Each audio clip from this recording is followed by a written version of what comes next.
A lot of people listen to this podcast, and some of those will be practice owners that are frustrated with where they're currently at.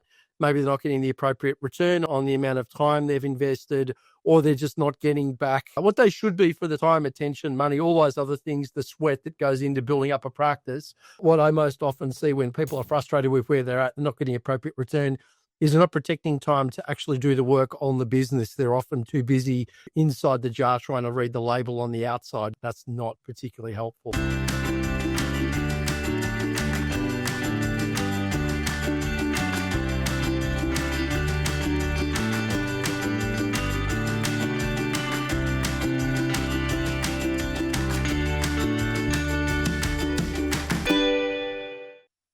Welcome back to the Scale My Clinic podcast. I'm really excited today to present Dr. Michelle Lidston, Dr. Simon Wilson of Preston Family Medical, both founders of Preston Family Medical in Melbourne, Victoria. Welcome to the show.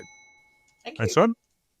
Awesome. Hey, I would love to kick off at the beginning. So how long ago did you both set up Preston Family Medical, and was it always just the two of you as owners? We were working together with a corporate at that time that Michelle had been there for several years already. I joined after moving down from the countryside, and they then decided they wanted to close down and move everybody to a larger sort of urban fringe clinic. And we said, no, thanks. We're pretty keen to stay on here, keep looking after our people. And also both of us hate commuting, so we love working and living locally. I know a lot of doctors don't, but I think it really works well for us. And we thought, no, let's have a crack at it. It was not something I don't want to speak to Michelle. I hadn't planned to. I thought I was always going to be a technical doing doctor rather than a business owner. And so it was really getting thrown into it that made me start paddling very quickly. But it's been really positive, I think, overall.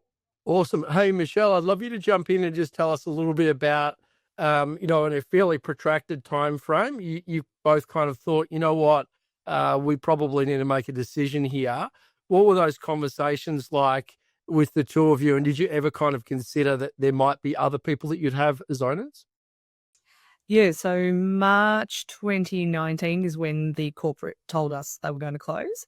So there were four main doctors at the clinic we were at, and we all went to the local bar and had a drink and had a chat. And the other two weren't interested in business management. So Simon and I put our heads together and thought, well, we can probably do this. As Simon said, we do live locally and we like riding our bikes to work and weren't too keen on a 40-minute commute. And also we've been looking after patients in the local suburbs for many, many years. My dad had been at the practice and had owned a previous practice in Preston since 1971, I think. So we had some fairly long-term relationships with our patients. And one of the doctors who was with us, who wasn't interested in becoming an owner, had been working in the area for about 25 years. And we didn't really want her to be lost as well. Mm-hmm. And do you remember, it's 6 years ago now, do you remember the sort of things that you were hashing out at the time? You know, there's always that kind of decision, right? On one side of the decision, you don't have the information, you're just speculating. What were the things you were talking about prior to going ahead and saying, yep, we're doing this? Yes, it was a long time ago and a lot's gone on since then, including a pandemic. So all the details are slightly hazy, but essentially we wanted to stay in the area and recognise that we wanted control because the corporate had run the last practice pretty poorly and mismanaged and hired the wrong staff, which caused all sorts of grief for everybody. And we could just see where a practice could be run so much better. Even new carpet and some paint would be nice. And we'd like to be able to make that decision. So that was one of the main things. Obviously, then the finances and how we were going to do that. I had a long relationship professionally with a really great accounting group. And one of their senior accountants was really supportive and was a mentor for us. My father had also previously owned the previous clinic to the corporate, so he had some background. Yeah, he was the single owner, so it was a little bit different then. And then obviously I reached out to other friends and connections who were business owners or practice owners and basically picked all their brains We use the RSCGP, yes, the RSCGP resources as well. They're setting up a practice documents. They were quite helpful, but I learned by talking to other people and picking brains. So I think that was a really useful thing for me. And was it a hard decision to just arrive at the, yes, we're doing it? Or did you find that was pretty easy for both of you?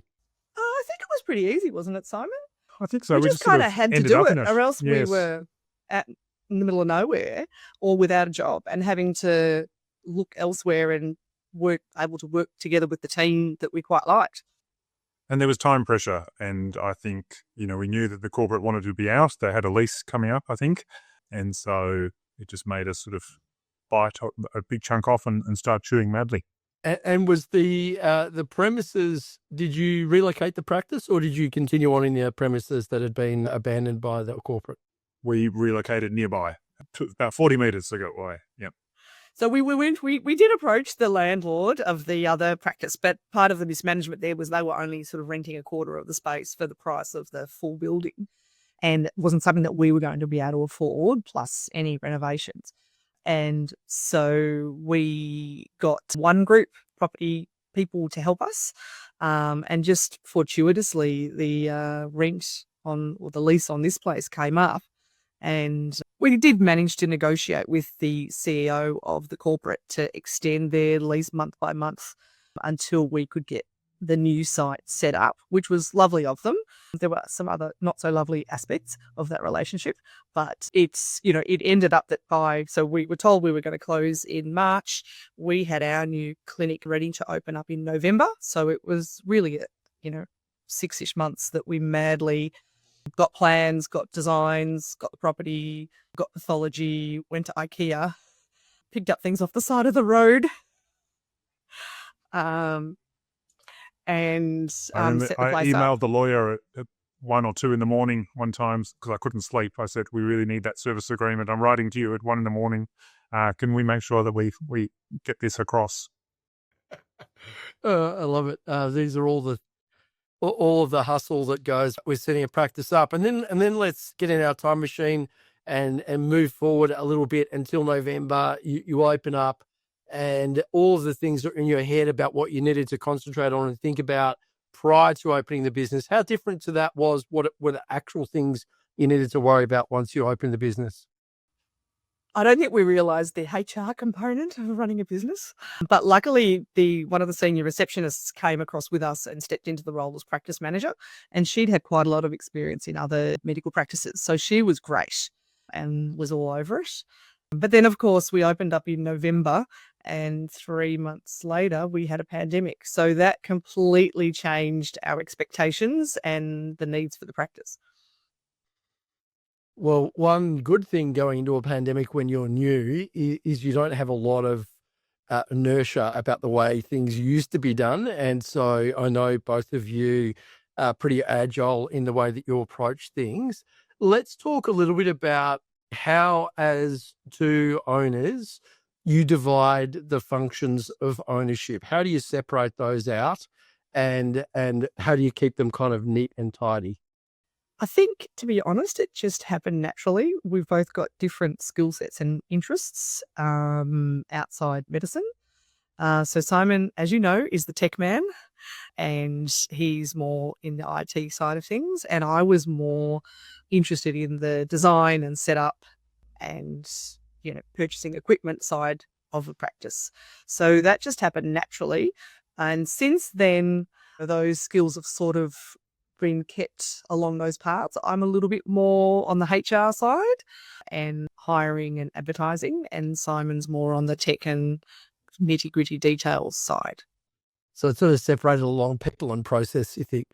Yeah, it is a bit uncool in 2025, but it is a bit gendered. So yes, I do like getting into the numbers and the KPIs and yes, wrangling the tech side of things and the tax and the accounting, working with the accountants there.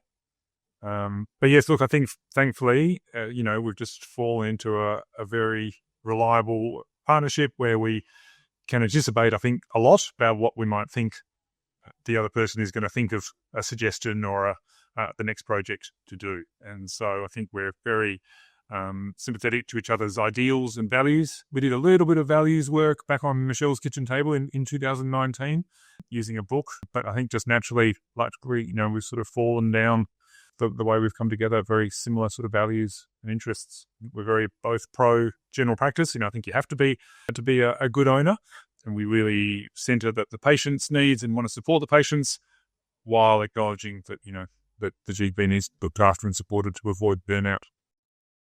Yeah, absolutely. Absolutely.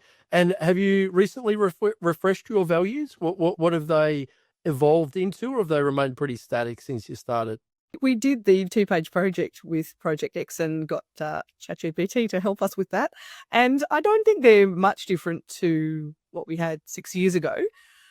Just maybe set out a lot nicer. More clearly laid out for everybody else to read. Let's talk a little bit about, sometimes there can be challenges when there's more than one owner and a practice manager, just because of different voices, sometimes different priorities. And, if there's a PM listening to this, they might be thinking, it's a little bit like having parents that don't seem to talk much about what's going on in their heads. And so how do you manage the relationship with the practice manager, being that there are two of you? I think we have tried for several years to have Monday lunchtime business management meeting with the three of us. And yes, sometimes Simon and I want to do things and she says, oh, that's not going to be possible. But, we do try to work through the problem or put it on the back burner and try and, look at it in a different way down the track. But I don't think it's too difficult.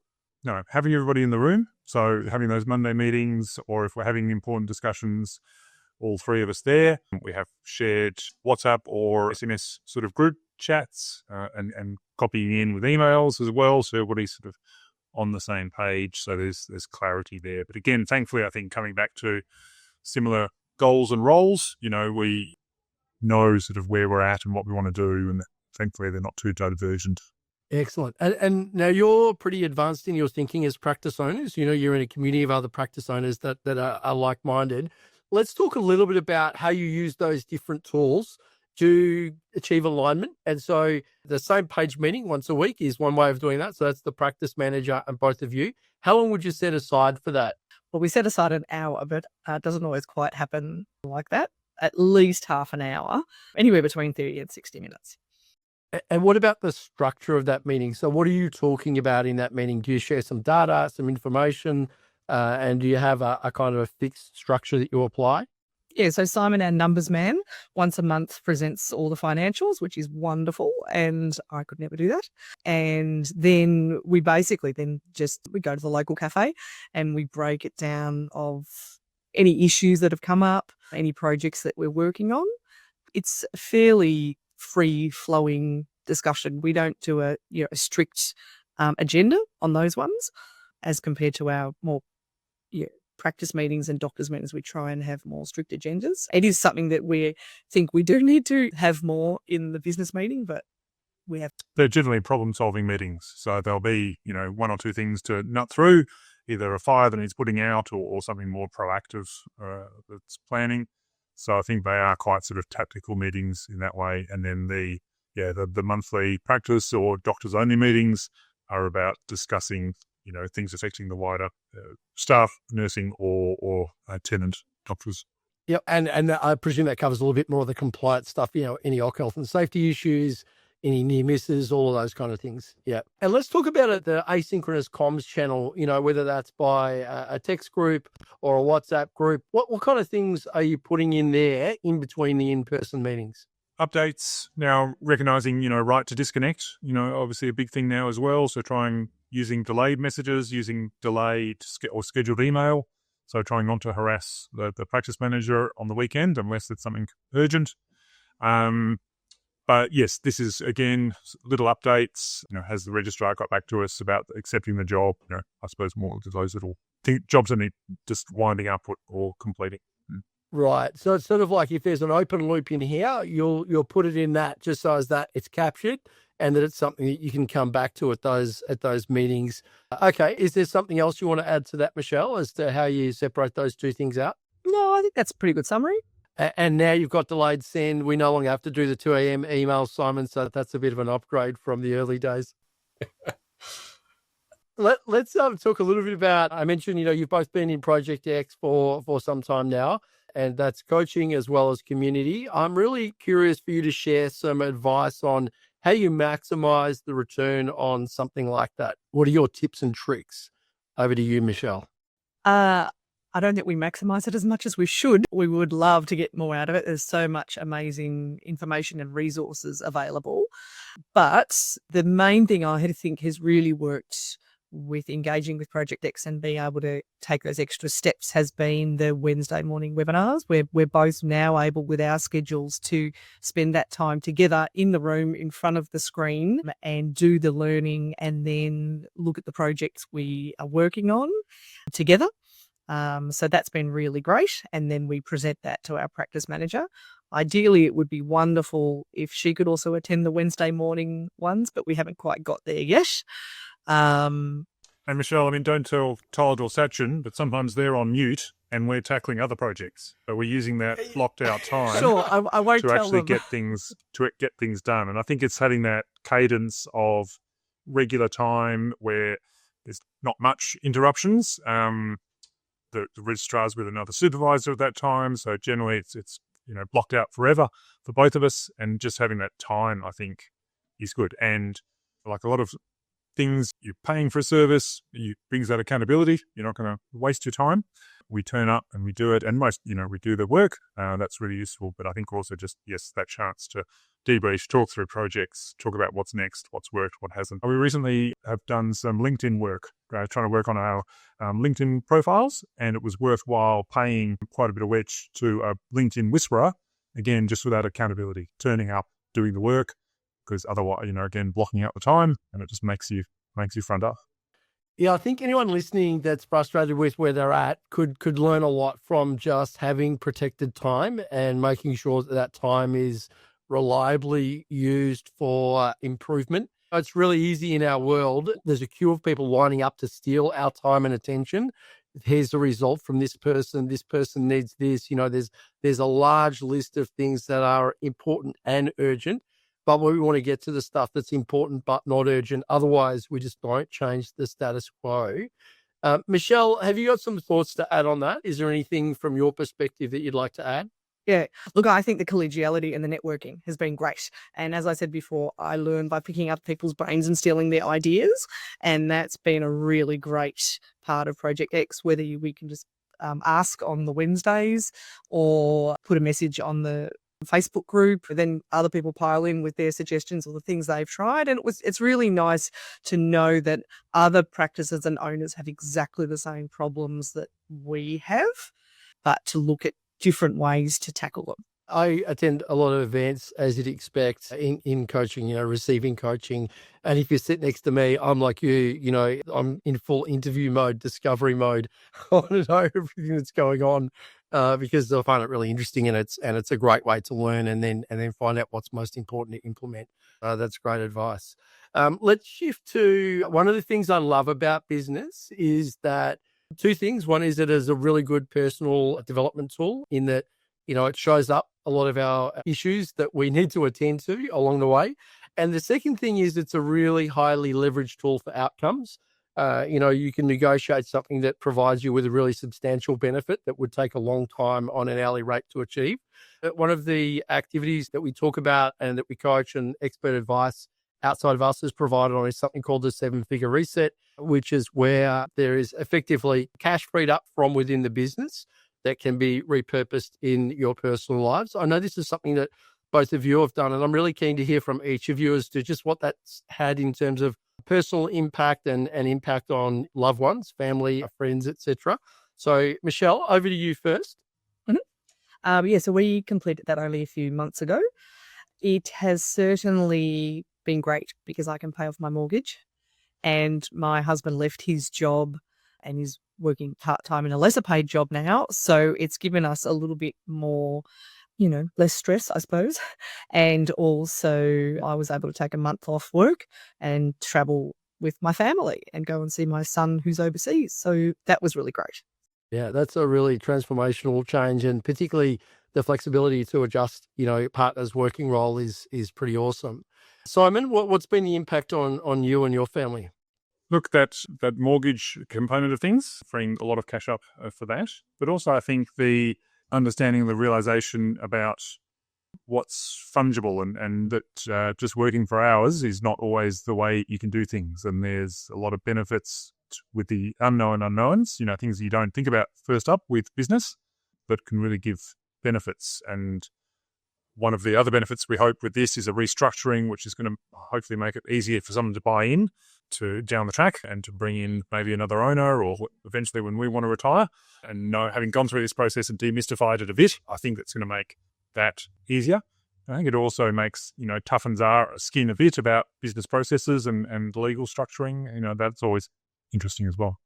Yeah, I think when we start, you have the minimum viable product because that makes the most sense. And then it's only when you're kind of forced to review those structures and something like this does force you to make sure all of your ducks are lined up.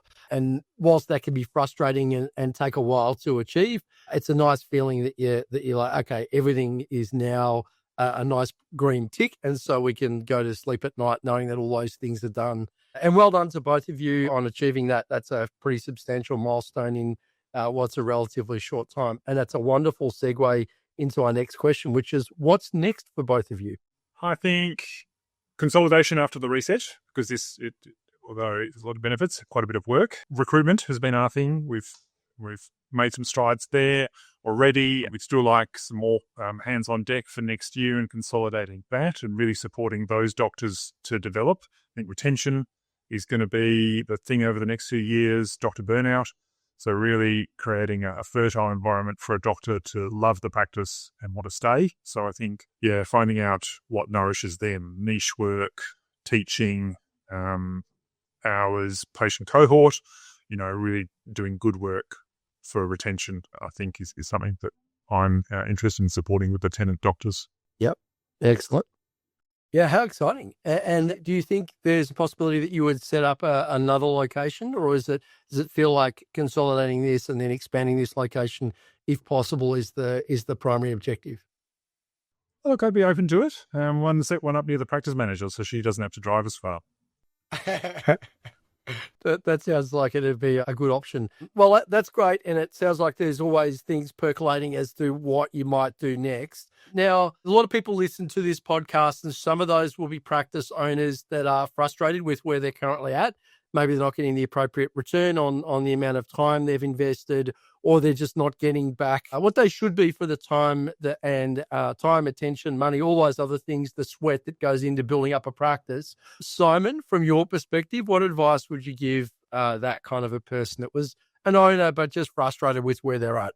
Think about why you're doing it, because there's always that question, could this money or time be better just invested in an ETF and being a tenant doctor or even salaried somewhere? So, it's got to give you something else in terms of flexibility, design. You can design the place in the practice you want, or the people, having that control over the people that you want to be as well. And I think for me as well, I've really actually enjoyed the business side of things. I think sort of mid-career, doing all the doing was getting a bit more easier and comfortable for medicine. And so I think learning about all the nuts and bolts of business has actually been fun. And I think that's been a part of avoiding burnout as well. A new challenge. Yeah, absolutely. And I think, the bit of advice you both gave earlier is probably useful for that person, in that what I most often see when people are frustrated with where they're at and not getting appropriate return is they're not protecting time to actually do the work on the business. They're often too busy inside the jar trying to read the label on the outside. That's not particularly helpful. So thank you. That's awesome advice. What about the group of GPs that are thinking about owning practices? And this is, I think it's relatively important for all of us as owners to be thinking about this, because you talked about wanting to look for future partners, future co-owners, and that group of people that are willing to become owners is shrinking over time. The current information from Health of the Nation had the GPs that were a hard no was 78%, so by far the biggest group. The next biggest group was a maybe at 10%, and then yeses were 12%. Actually, they're the second biggest at 12%. So how are we going to speak to the maybes and the no's? We don't have to convince the yeses, But the people that are thinking, I'm not sure, I'm on the fence, or they're thinking not interested, what would you say to them to perhaps get them to be a little bit more contemplative about owning a practice in the future? Simon, what comes to mind for you? That's right. The design that the job and the place that you want to be. For example, we try to minimize resource use. We never use disposable instruments. We want to reprocess everything. So we've started from there, from the ground up. We do quite a lot of intimate procedures, vasectomies, IUDs. So we wanted a real treatment room with a real closable door, not just a saggy curtain to pull across. So being able to set things up the way, you would want to be treated as a patient or looked after as well, I think has been really good as well. Flexibility. For a while, it suited our family that I worked 9 till 3. I did look after the team until 6. I came back and worked 6 till 8. So again, having that flexibility and the ability to call the shots without having to go to some corporate in Sydney and Brisbane, it was really important. Well, we'll keep track of the data as to what moves between those groups, the no, the maybes and the yes. And then if the yeses and the maybes go up, we can come back and say it was probably this talk that shifted those people along the spectrum. Well done to both of you. I really appreciate you investing some time coming and having a chat. If you're a GP listening to this and you're out Preston Way, make sure you hit up Michelle and Simon, because that's an awesome place to work, particularly if you have an interest in ownership. That may well be something that you can discuss as well. In the meantime, Michelle Leedston, Simon Wilson, thank you very much for your time and enjoy the rest of your day. Terrific. Thanks, Todd.